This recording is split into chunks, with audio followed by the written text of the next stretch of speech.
Welcome into the NFL Opening Line Report, week number 2. Drew Martin, Teddy Covers, breaking it down for you guys, going in rotation order with all the opening lines for this upcoming week, NFLX.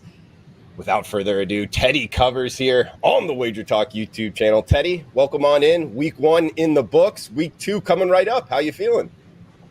I'm feeling great. I watched a whole lot of football this weekend, Drew. You know, that's what I do once the preseason rolls around. I do my best to watch at least some of every game, and I did that this past week, so I got some real takes. It is worth noting, this is the opening line report.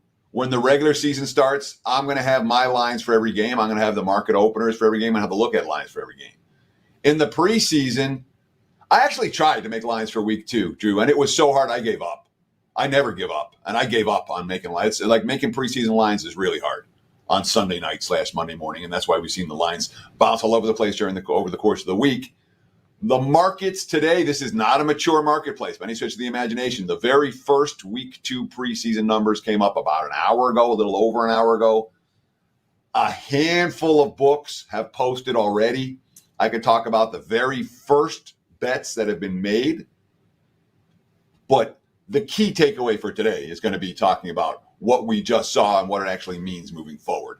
Because I'm telling you what, Drew, if you were watching Twitter, if you were watching some of the mainstream media stuff, the bad takes that I saw this week on preseason football were stunning to me. Were stunning. If you spend 2 minutes watching a quarterback in one drive, oh, this guy sucks, you know, in the preseason. Everyone who watched 2 minutes of the game is going to have an opinion. I get it.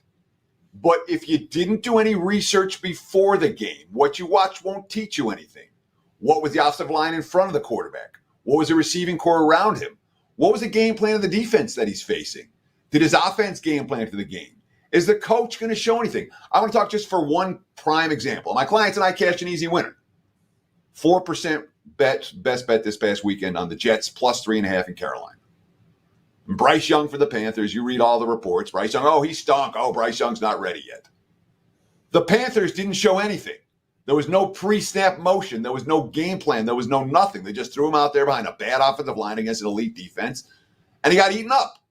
There's no real takeaways about Bryce Young for that game, and there's going to be a bunch of other quarterbacks that I've got my opinions on. We'll talk about it over the course of the next, 45 minutes or so right here on the opening line report, Drew. So there's a couple of thoughts just from the top about what we're going to try to do today. Now let's get right into it.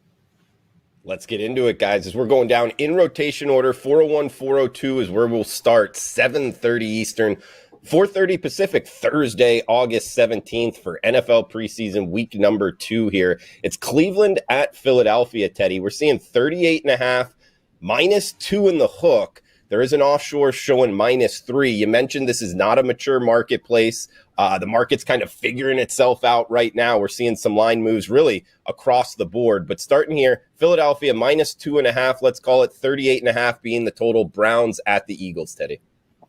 Yeah, this should be an exciting show to watch live because we got line moves as we speak, and this is one of them. As you mentioned, Philly-Cleveland opened 137.5. We've seen all the early money come towards Philadelphia.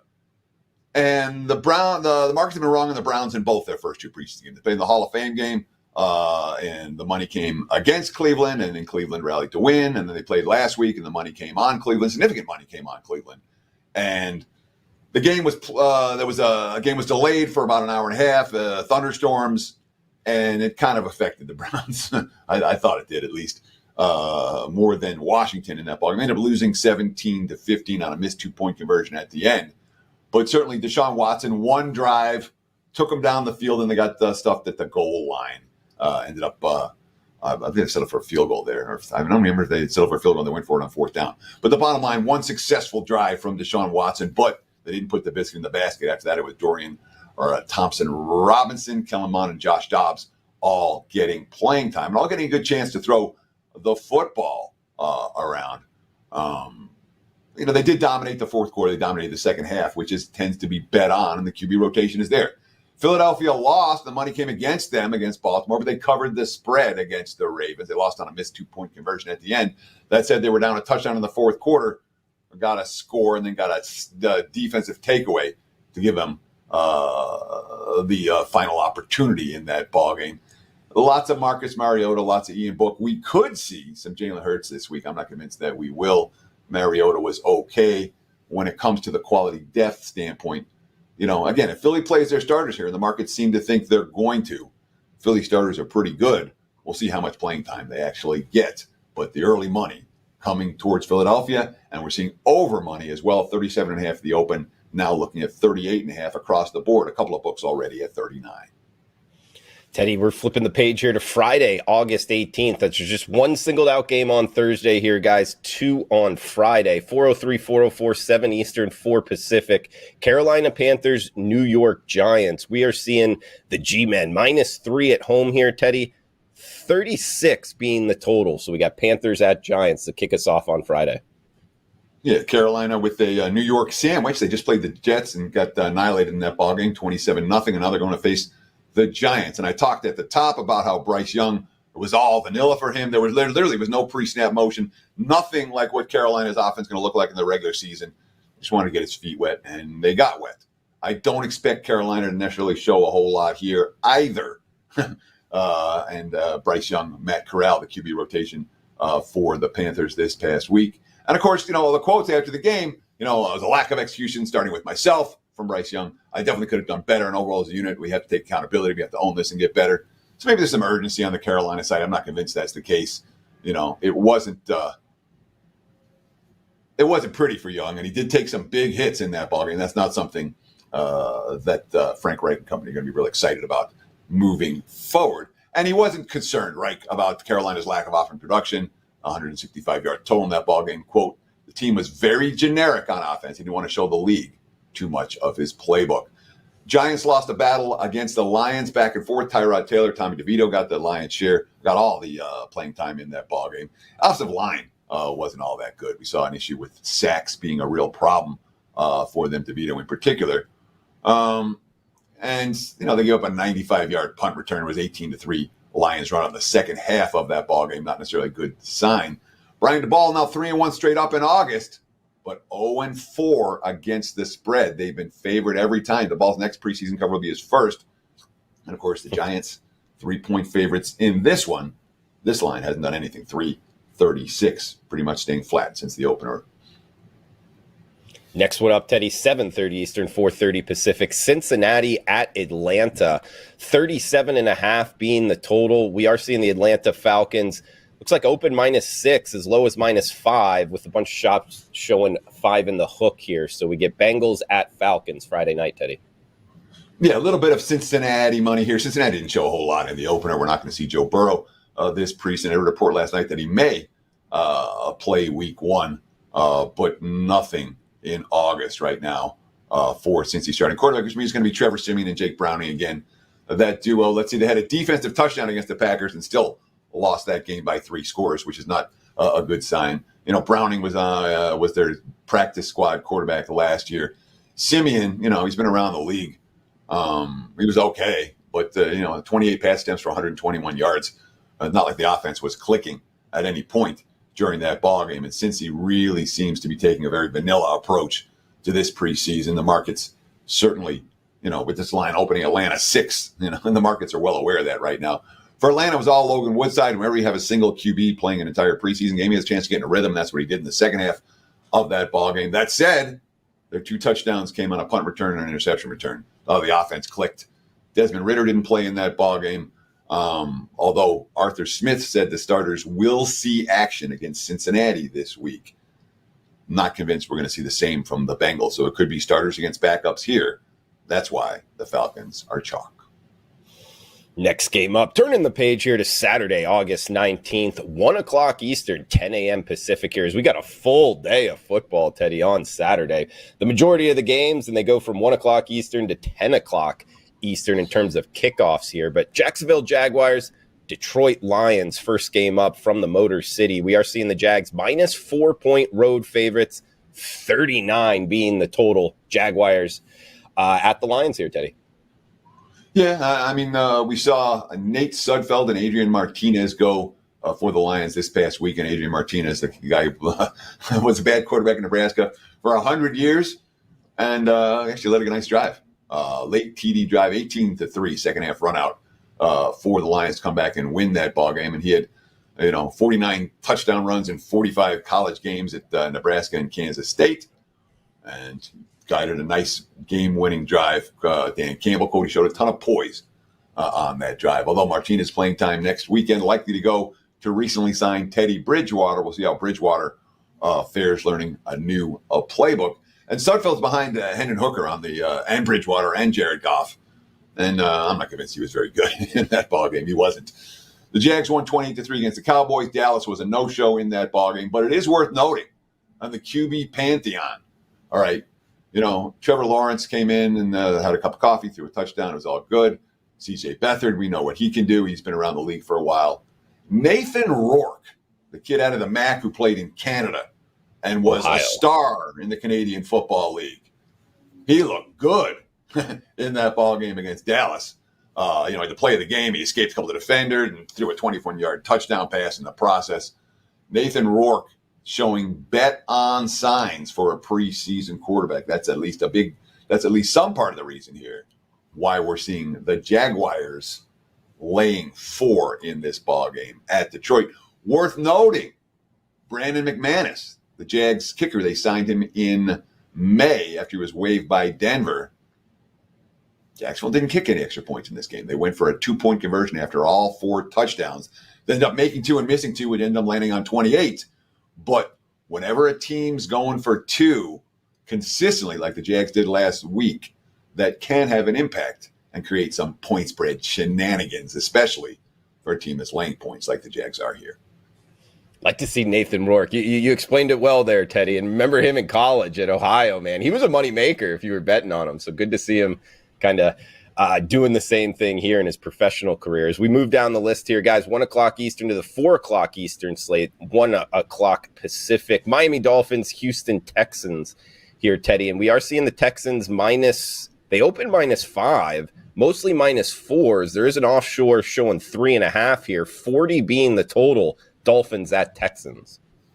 Yeah, Bet Rivers in the U.S. market's at 3.5 as well. So it's a split line right now between 3.5 and 4. We have seen over money early in this ballgame as well. Again, we're talking these aren't quite virgin numbers. They've been up for about an hour, almost an hour and a half now.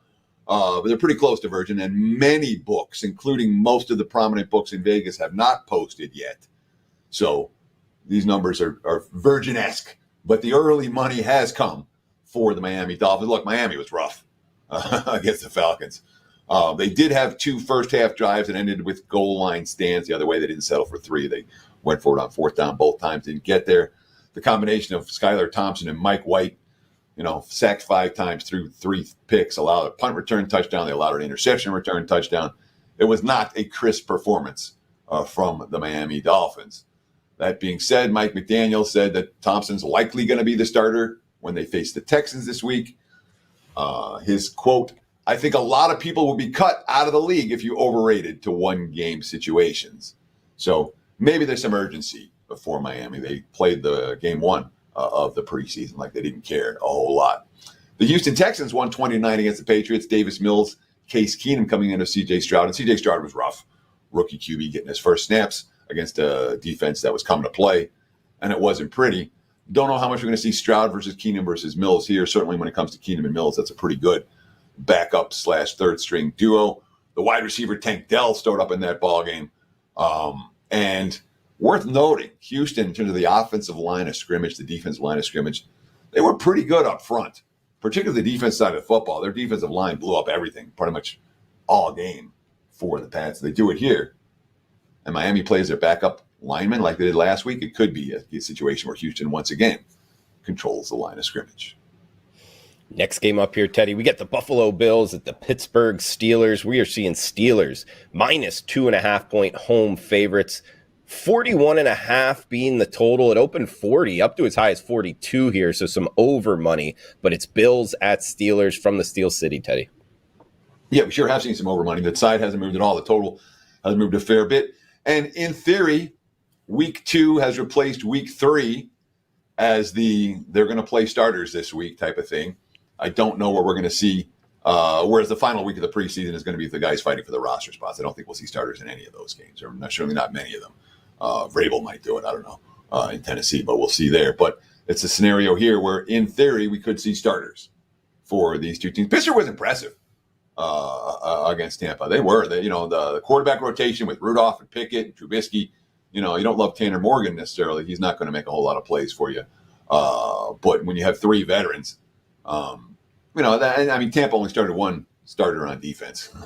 But Pickett looked good. The offense looked good. The Steelers in general were a team that they've been under Tom. What are they, 16-4 straight up their last 20 preseason games. But Buffalo's 10-1 their last 11. The money poured in against the Bills last week, and all that money lost. Matt Barkley, Kyle Allen, again, veteran QBs as backups. That's what you want in August. And that duo, you want it September too. But Barkley and Allen played pretty good. They got the boost with DeMar Hamlin coming back. And Sean McDermott was not pleased with the inconsistent play of the offense. That it ran hot and cold at time under Allen. He credited Barkley for being more in rhythm, getting the ball out quicker.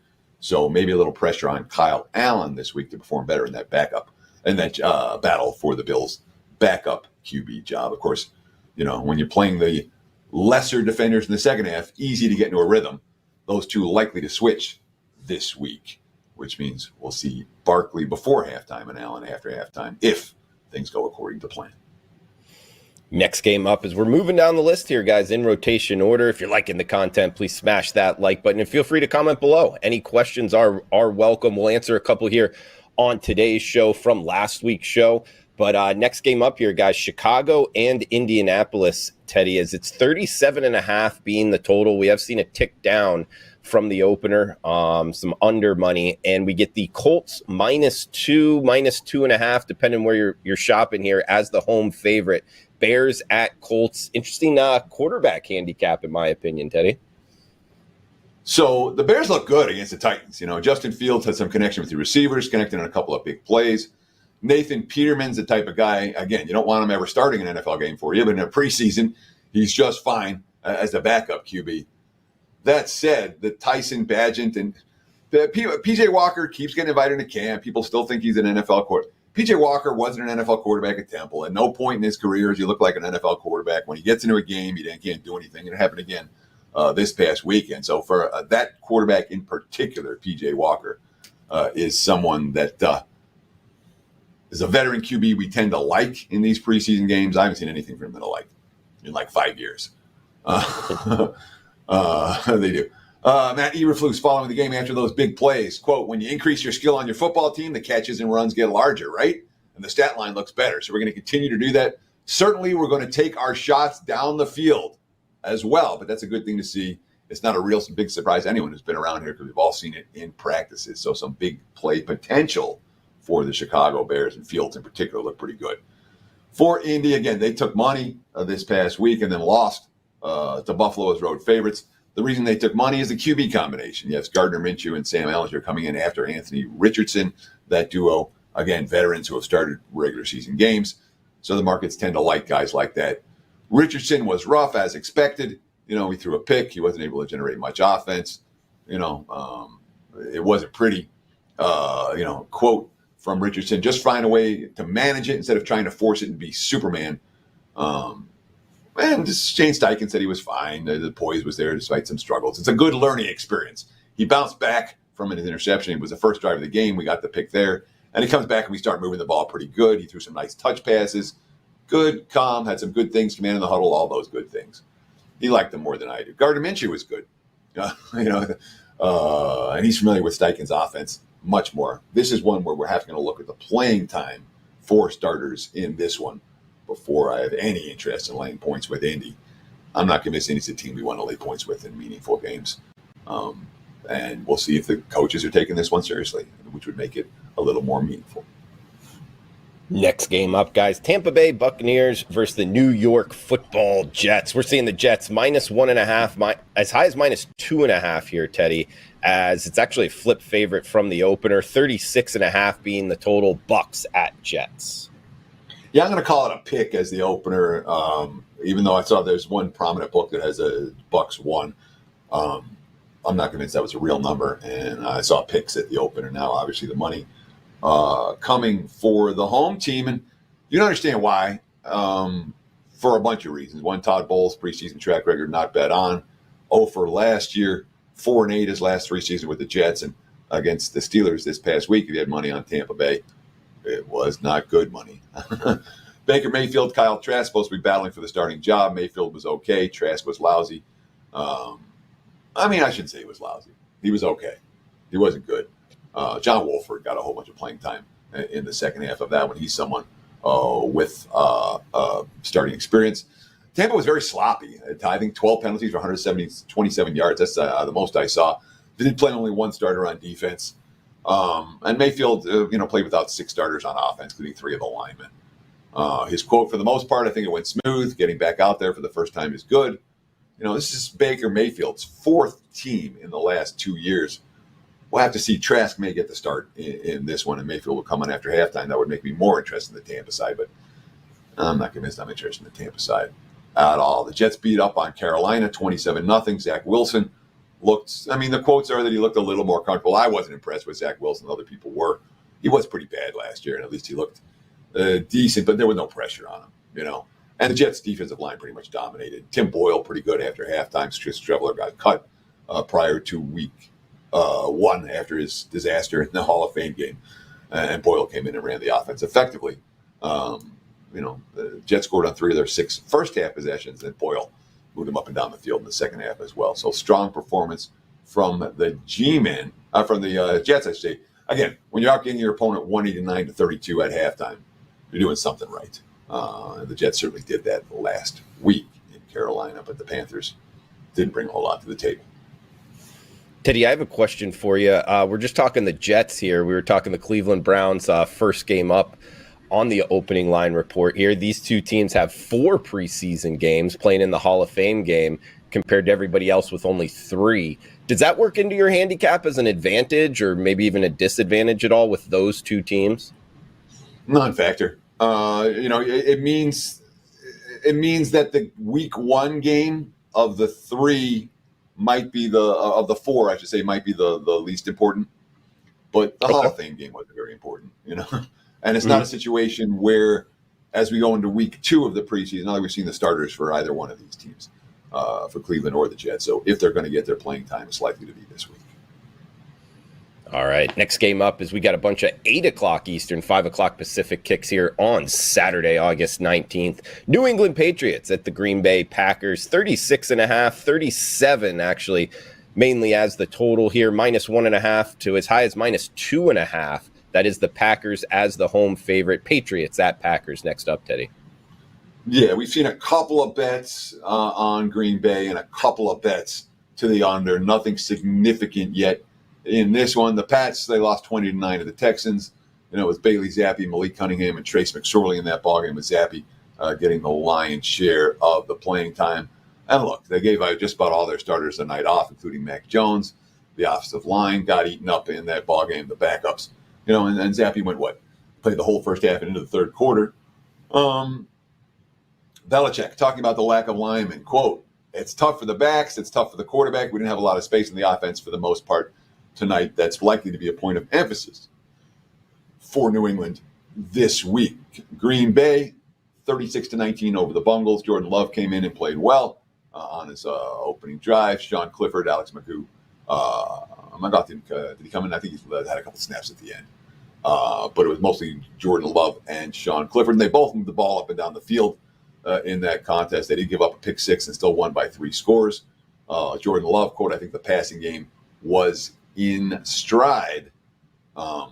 Worth noting, Clifford, 3 touchdown drives. He also threw a couple of picks in that ballgame. Could be concerned here against a Patriots defense that didn't necessarily dominate in their opener, but we could see more playing time for New England in this one. Good breakdown, Teddy. And guys, one cool thing about doing this, at this time in the preseason, Teddy kind of talked about it at the top. The market's really coming together. And if you're looking at the WagerTalk Live odds screen, there's another prominent book here, the Superbook in the Westgate in Las Vegas. They're releasing their lines right now as we're talking, just some of the games, but in portion. And Teddy, I'm looking at some of these numbers. They're taking an opinion Like on some of these games, they're like, a half a point over what the market is at right now. A total is 1 point over. It's kind of cool to see, watch all this happen. Plus, I think what I like to do is give credit to the book that's actually opening the market, that's taking the opening bets. We have seen DraftKings, I believe this week was the opener, Bet Online Yes. right behind them. It will be interesting to see how that works out in the regular season, if they're going to do that each and every week. Yeah, when we talk about the global markets and the offshore books, we try not to mention them by name because they're still technically illegal.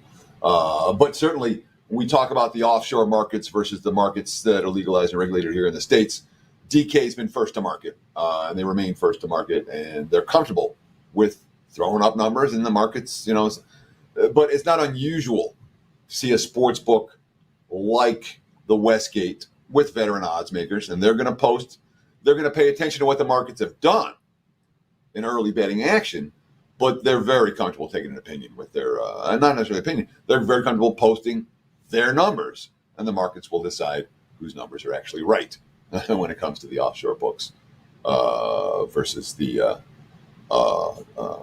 books that are legalized and regulated here in the States.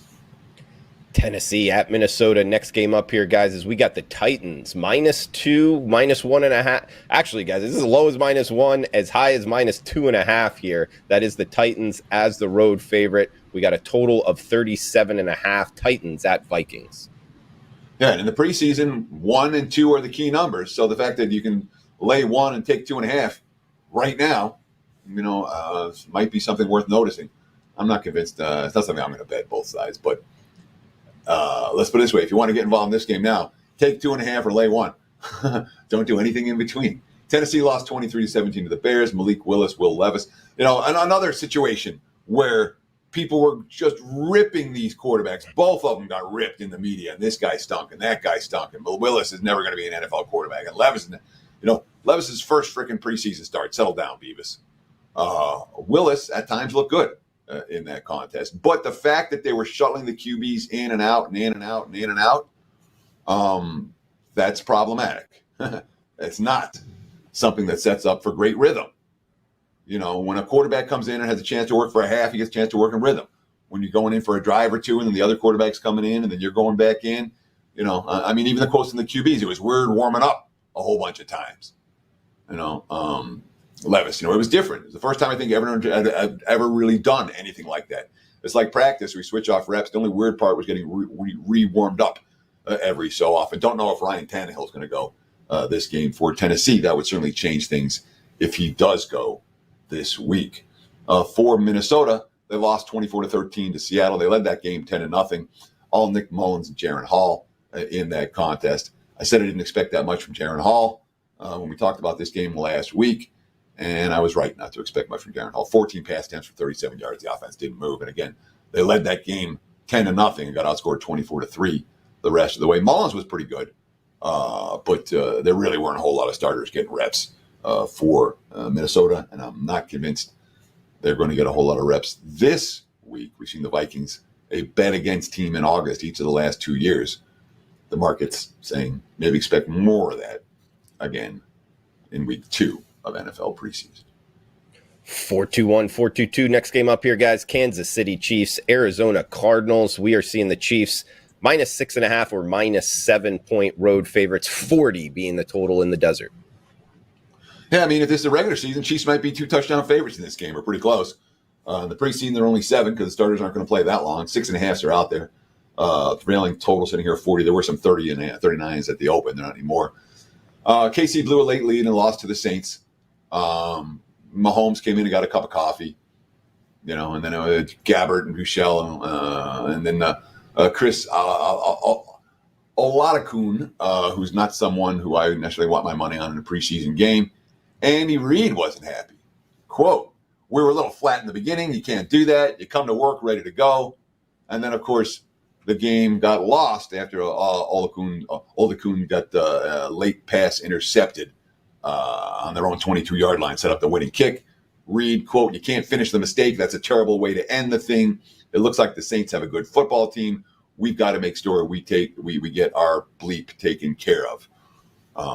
So Andy Reid trying to show urgency for a team that just won the Super Bowl. Not surprised they were a little flat in the preseason. Reid has been a decent bet-on coach in August. Arizona cared about winning that ball game against Denver. They rallied from behind in the fourth quarter. They were pretty awful. Clayton Tune, David Blow, Colt McCoy. Arizona looked like the worst team in the league. They scored 3 points the first 3 quarters and then 2 touchdown drives in the fourth, including the game winner in the final seconds on a play where there were at least 15 penalties that the refs didn't call, and the 2-point conversion to win. So Arizona cares about these games. That is something of a concern. The quotes, Zaven Collins, we're letting loose. Didn't try to do anything too fancy. Just let us go and see how we rushed for the first time. I thought it went well. Arizona, very much a rebuilding team. Kansas City, very much a Super Bowl contender. When it comes to preseason, in general, you want your money on the rebuilding teams over the Super Bowl contenders, but not in the game where it's going to be starter against starter for extended stretches. We'll have to see if that's the case for this game. Certainly from the opening line, the markets seem to think it's going to be starter versus starter, or even chief starter versus Cardinals backup for at least a portion of this one. West Coast the rest of the way here as we go. Denver Broncos at the San Francisco 49ers, 423, 424, 37.5 being the total here, Teddy. Depending where you're shopping, you can get -1 on either team, as high as -2 on the 49ers. So near a pick'em price tag. I guess, I don't know if I'd say opinion in the marketplace. It's the market place trying to find some price, who's supposed to be the favorite in this one, Teddy. So we don't have emergency betting alerts set up for today's show, but if I was going to give one, this would be the one I would give. If you like San Francisco, bet them right now. The money's coming from the money. Denver open -237. And an hour later, now we're looking at San Fran -1, 37.5, and the ones are moving up to 1.5 and 2. So there's clear urgency in the markets betting San Francisco right now. Look, San Francisco was pretty rough against the Raiders yesterday. Lost that game 34-7. And it wasn't, again, I was at Allegiant. I watched the game live. Let me start with this. Trey Lance wasn't good, but he did exactly what you want your young quarterback to do. He made quick reads. Sometimes he held the football too long, but he was moving first receiver, second receiver, third receiver, escaping. He showed scramblability. He showed real flashes of potential in that ball game. I could understand why Trey Lance gets chances for Kyle Shanahan. He flashed. And Sam Darnold was really good in that game. Sam Darnold was good, as good as any quarterback on the field in that contest. Dimes downfield. And again, he's going up against third-string defenders and fourth-string defenders. But he looked like a first-round quarterback. Kyle Shanahan, after the game, quote, "We got 2 good practices against them. I always like it when you can do that. When we practice against them real hard the second day, especially with all the starters. I didn't enjoy the game by any means today, but a lot of guys got valuable reps." One would think there'll be a little bit more urgency about the game this week for San Francisco. For Denver, look, this team underachieved last year. They underachieved the year before. Russell Wilson came in, and Russell Wilson looked terrible. No sugarcoating how Russell Wilson looked. He was not ready. And Sean Payton said that he was sharp, but he was disappointed his team couldn't hang on. 4 drives for Wilson. They couldn't move the football the first 3. Finally got a TD once it was backups. After Wilson, Ben DiNucci, Jarrett Stidham. Stidham only 5 of 15 for 50 yards and a pick in that ballgame. It wasn't a good look. Denver's offensive line sucked. Their backup sucked. It really wasn't pretty for the Broncos. I'm not surprised that San Fran's taking the early money. And again, there's probably some urgency here if you like the 49ers. Las Vegas Raiders at the LA Rams. Next game up here, guys. We are seeing the Raiders -3.5 or -3, depending where we're shopping. 36.5 being the total. 9 o'clock Eastern, 6 o'clock Pacific kick in this one, Teddy. Yeah, the Rams are unbackable in the preseason. I do not want Sean McVay in August. They lost 34-17 to a Chargers team that doesn't care a whole lot more than they do. It was Stetson Bennett for most of the game. The undrafted rookie he was undrafted out of Georgia. Maybe they got him in the 7th round, whatever he was. Bennett was okay. He put up some stats, but it wasn't anything pretty. His quote, "It's the first NFL game you're playing in. You're going to be a little nervous, trying to make a play when sometimes plays aren't there." Then it started to groove, and we started calling plays and started to settle in. So, whatever. This is not a team I'm going to bet on. The coach doesn't care. The rotations aren't there. The Rams are a one-way team for me right now. In August, there are some 3s out there. There's even a 2.5 out there on this game, but 3.5 the prevailing number. The question is, do you want to lay it with the Raiders, who was all Aiden O'Connell last week, and faced a vanilla game plan from the 49ers. O'Connell was pretty good, and he was in the game long enough to get a rhythm. The Raiders' offensive line played well in that contest, gave him some time. And if they play well this week, I don't think we're going to see a whole lot of starter. This is one where you want to pay attention to the coach's game plan and what the coach's quotes are. We could see Raiders starters against Rams backups here. And certainly the markets are familiar now. The money's not going to see a whole lot of money coming on LA, Ram style here in August. Teddy, before our faithful tear us up in the comments section here, Stetson Bennett, I remember because I bet it. I was like, man, this guy isn't going the whole draft without being picked. 4th round selection, 128 overall cool. by the Rams. Yeah, my bad. It won't be the only mistake I make. I guarantee you that. I'll give it out a bleep ton of info on this show. And I'll make another mistake before we're through. But when I make a Jew, by all means, if you hear something that I say wrong, come in and pop me. It's okay. I can handle it. You can flick me in the ear. 4th round pick from Stetson Bennett. Should have been an undrafted free agent. Do you really think that? I mean, national champion. He looked fine. I'm being silly. All right, next game up, we got actually the nightcap for Saturday, 10 o'clock Eastern, 7 o'clock Pacific here. The degenerate special, if you will, Teddy. Dallas Cowboys, Seattle Seahawks, 37.5 being the total, -5 and a hook. That is the Seahawks. A key offshore showing -4.5 here. So it's the last game on the card, Saturday night, NFL preseason. I think degenerate special is the correct word here, Teddy. What are we thinking? Sure. If there's a reason to bet it, it doesn't become a degenerate special. It's just the last game of the war. And there might be the early money is definitely coming for Dallas. As you mentioned, there were 6.5 and 38.5 at the open. Now I'm seeing as low as 4.5 and as low as 37 as the total. So we're seeing money for the under and money for the Cowboys right now. Don't know who's going to play for Dallas. It was Will Greer and Cooper Rush against Jacksonville. And that duo was fine. It wasn't like they couldn't move the football in that ball. They didn't play Dak Prescott. They didn't play really any of their starters on offense.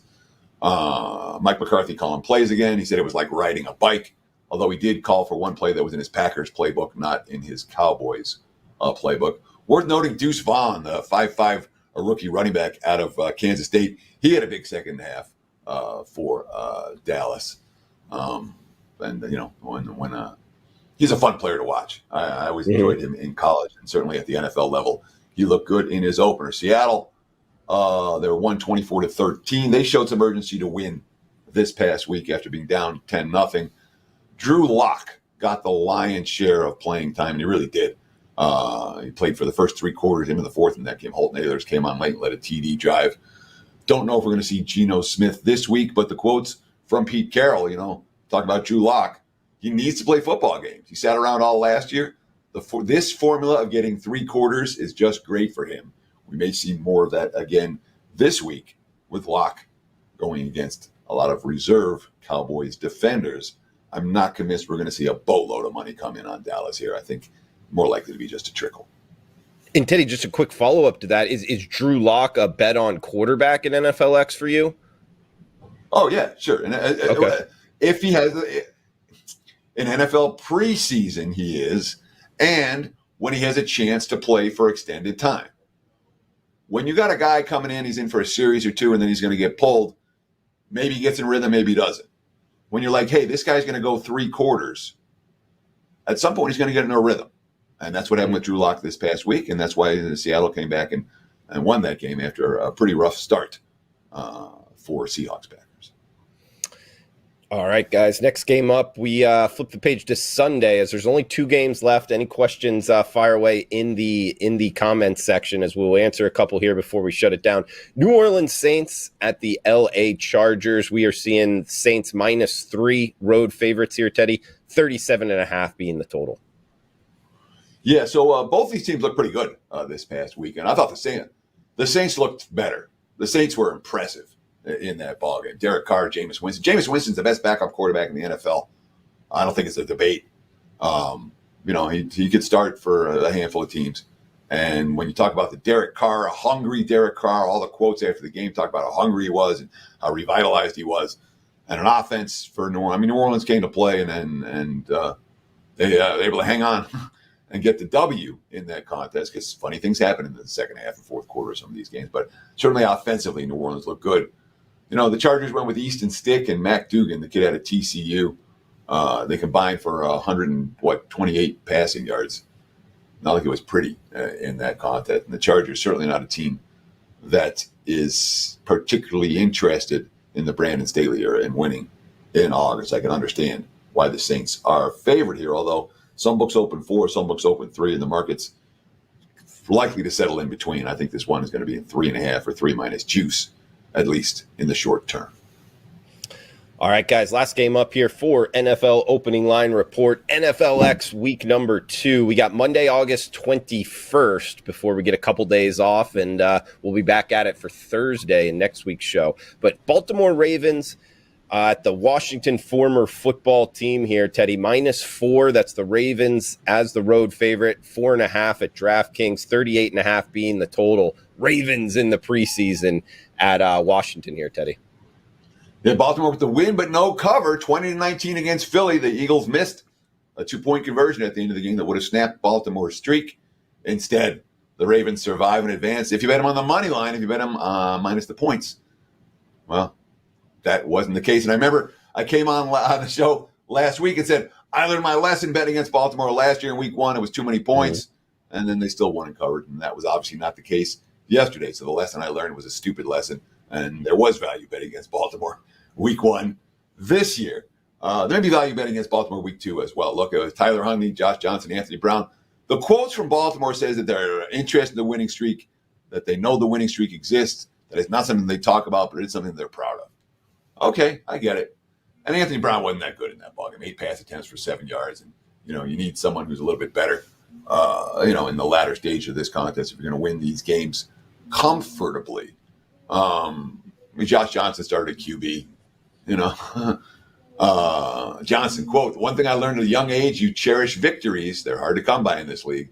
That's credit to Coach Harbaugh and the rest of this organization that this streak has been able to go on for so long with so many different guys playing the preseason. So Baltimore's paying attention to it. There's a lot of attention to it right now. Being on Monday Night Football, there's going to be even more attention to this win streak. If you want to play the Ravens, I would do it right now. Okay. I really would. I would expect one-way action on this game. The Washington won 17-15. Again, the money poured in against Washington last week. Sam Howell, Jacoby Brissett, Jake Fromm as a QB trio. Brissett and Fromm both threw picks. Howell had an INT. There were all the issues about Eric Bieniemy and what the play calling was going to be like here. Ron Rivera, quote, "I thought his play calling was really good. I love his positivity. When he's talking to the quarterback, he would call a play and tell them, hey, this should work. Let's go get it. I just love the way he does that." There wasn't much offense in the second half of this ball game. They had an 80 and an 89-yard touchdown drive in the first half for Brissett and Howell, but the lack of scoring in the second half certainly a concern against a team like Baltimore that does care about W's at this time of the year. But like I said, look, even as we speak, I'm seeing 4.5 starting to pop. If you like the Ravens, this is emergency betting alert worthy. Bet them sooner rather than later. All right, Teddy, great stuff breaking down the games here. A couple questions before we shut it down. You deserve it, man. A little deep breath there. But shout out to all the guys commenting below in last week's video. We had over 60 of them. Really appreciate that, guys. We'll be in there, Teddy and myself, this week answering any questions. And also, commenting back and forth what you're looking to bet, questions in terms of sports betting overall, betting the preseason, betting the regular season. All is welcome here, guys. Lifestyle questions, really, across the board. Just feel free to comment away. Gabriel asked from last week's show, Teddy, what about teasers for NFL preseason? Is this a good thing? I'm talking 6 points, 2-teamer. So what about teasers in the NFL preseason, Teddy? So, first of all, I want to reiterate what you said about the comments. We really appreciate it very much. Thank you for all the questions, and I'll do my best to get in there the next couple of days and answer as many of your comments as I can. Just post them in the thread on YouTube once this show gets posted there, which it's already there now, I think, or soon. I don't know anything about that kind of stuff. The question, now I forgot the question, Drew. Teasers. That's about teaser preseason. So let me start with this. Teasers are at their best when we know the lines are tight. We know the lines are tight. The games are likely to finish closer to the final score, or closer to the point spread, and those extra 6 points are valuable either way. In the preseason, where we routinely see 3, 4, 5, 6 point line moves, some of these lines will move that we just talked about are going to move a field goal or more between now and Sunday, based on the game could get based on coaches' information. When it comes to those types of scenarios where the lines are bouncing around because we don't know how good the openers are, I tend to tease a whole lot less. Now, I know there's a school of thought that says if you tease underdogs in August, you're going to make money. I saw a thread showing the results. If you teased every underdog in the preseason last August, how many of them won, and it was a fairly high percentage. So, and that was real results. So I looked at it and I know that it's real. So if I was going to be teasing at this time of year, I would really be looking to dogs much more than favorites. That makes sense. That answer the question? Okay. It does. Yeah, it does. And we get time for one more here from Mike in the comments from last week. Teddy, you see, I'd like to hear what you think. I personally think preseason games in all major sports is basically a stupid idea. NFL, and especially week 1 of all weeks in preseason, being the worst. Can you tell me anything, solid evidence, stats that can change my current opinion? So we got an NFL X hater here in Mike. Are you going to turn him around, Teddy? So I'm not trying to make anyone a fan of NFL preseason football. My job's to win bets. All right, that's my job. I have to win bets for myself. I have to win bets for my clients. I have to put out winning recommendations. And in the NFL preseason, there are positive expectation opportunities. We won week 1 this year. We won week 1 last year. It's consistent in the NFL. We've seen guys put together remarkable NFL preseason runs. And frankly, I expect to win in preseason because I'm doing the work. So if you do your due diligence and do the work in August, there's money to be made. I understand that the product on the field isn't regular season worthy. I don't care what the product on the field is. I'm trying to make money, and I do see positive expectation opportunities at this time of year, and the track record shows that I've been able to find some of these positive expectation opportunities and cash them for myself and my clients. So, it's not about being a fan. My job is to make money. That's what I'm trying to do. And I think preseason does offer those opportunities. And this show's part of it, guys. We're trying to help you find some winners here on the Opening Line Report each and every Monday, 10 a.m. Pacific time, 1 o'clock Eastern. Come and join us right here on the WagerTalk YouTube channel. If you're liking the content, please smash that like button, and it helps us out when you do comment below for the algorithm. Mike, I guess I would just say, it's for the money. At least I was talking with some of my friends this past weekend. When you buy season tickets, at least for the Dolphins, you're paying the price for the preseason as well. So I doubt they're going to give up too many more preseason games. I know they went from 4 to 3. I would personally like to see them go to like the high school method where it's just like the jamboree game. You play one game and then the regular season starts. But I don't think they're going to go much lower, Teddy, because, hey, it's about the dollars, man. And they're still making a lot. Plus, I could almost work this into a question for you. Obviously, you were watching the games. The Dolphins, the Raiders, multiple games I was watching. Man, those stadiums were packed. I almost wonder if it's factoring in the handicap because it is a pretty good atmosphere there in the NFL preseason, more than I can remember in years past, Teddy. Yeah, there wasn't any home field edge for teams this past weekend. There's not any home field edge. My home field edge in the NFL preseason is 0. It really is. I think Arizona got a boost the last drive when they went down and scored the drive, and the crowd went nuts. That was the one, and look, the Raiders got lots of crowd support yesterday, but crowd support's not winning you or losing you NFL preseason games. It's a fairly small piece of the puzzle. At some point, we will see an 18-game NFL regular season and a 2-game preseason. That's going to happen. Whether it's 3 years, 5 years, 10 years from now, it will happen. And we'll see one game where the starters get a chance to warm up, and we'll see another game where they're playing for the roster spots. So I would say long term, it's going to be 18 regular season games, 2 preseason games. But in the short term, we got 17 and 3. That's what we have. That's what we'll look to wager on. Teddy covers, guys. NFL preseason. He's won the last 2 years here, Teddy. Season win report. If you haven't got it, check it out, guys. 97 and 47, 67% the last 21 years, 15 and 4 on those 5% tickets, flirting with 80%. So, Hey, NFL week 1, 25-6, 81% the last 8 years. That's for the regular season. 7-2, 78% week 1, 5% tickets. So check them out, guys. Teddy covers WagerTalk.com. Teddy, anything else before we shut this down? Yeah, I mean, again, I say this sometimes, and I'm going to say it now.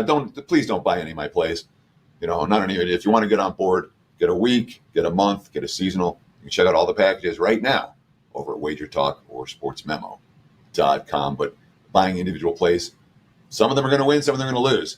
If you stick around, I'll do my best, and I expect to show you positive expectation results. Thanks for watching, guys. We'll talk to you again next Monday right here on the Opening Line Report. He's Teddy Covers. I'm Drew Martin. That does it. Thanks for tuning in. Cash those tickets.